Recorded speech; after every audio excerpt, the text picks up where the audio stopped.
Hello, this is Alice from BCHA Ignite. I hope you're well and staying safe. Today I'm here to talk to you about effective hand washing. So we all hear in the media all the time that it's so important to wash our hands effectively following specific procedures. However, I want to be able to show you what actually happens when we do a poor hand washing technique. So what I'm going to do with the use of this UV hand gel, which I've used before in the cross-contamination vlog. What I'm going to do is apply this to my hands and then do poor hand washing so you can see if there's key areas left on my hands where typically bacteria and germs may harbour. And then I'm going to show you the correct technique recommended by the World Health Organization. So here we go.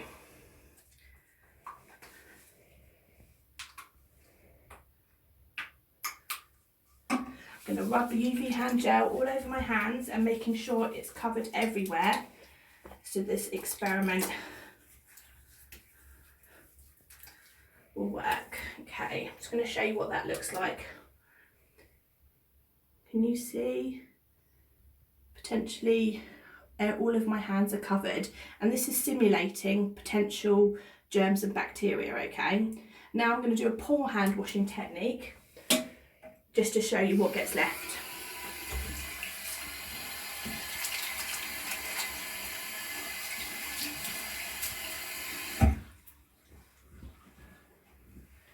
Okay, let's have a look.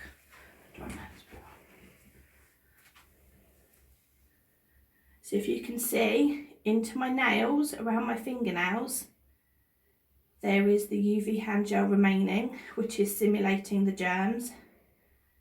Partly into my knuckles. Can you see there where I have maybe dry skin or around my knuckles?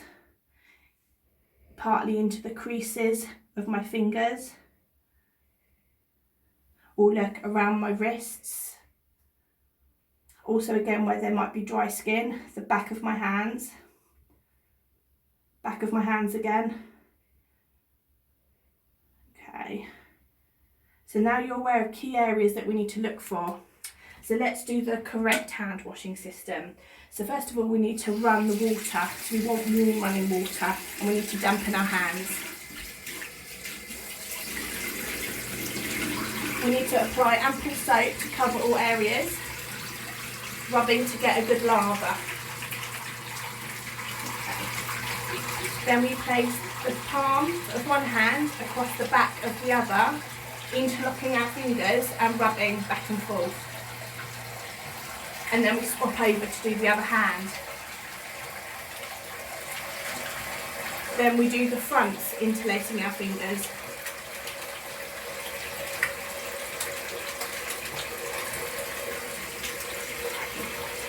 Then we place our hands together, fingers to fingers, clench them and rub up and down to making sure we're getting the inside of our hands fully covered in both directions.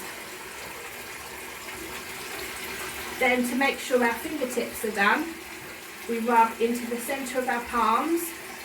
This makes sure the dimple, when we place our two hands together, of our palm gets covered, and also the tips of all of our fingers.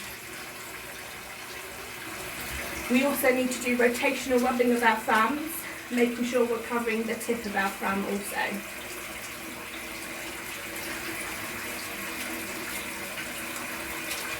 And then our wrists.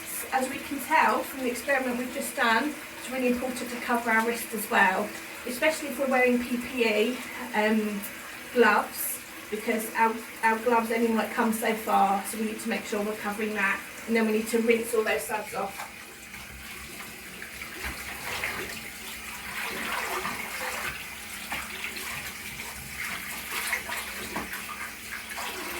Okay, now this is where most people go wrong. They now go and touch the tap, the lovely dirty tap, even though they've got beautifully clean hands.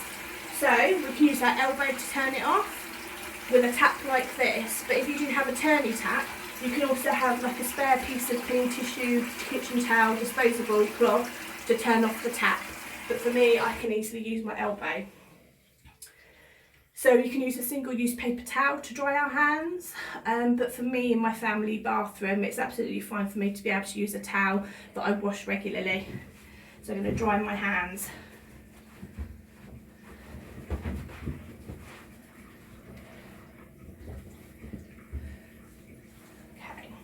So a part of effective hand care, especially when we're using sanitisers so regularly, our skin can easily become very, very dry and it cracks, and that's a perfect place for bacteria to harbour and grow.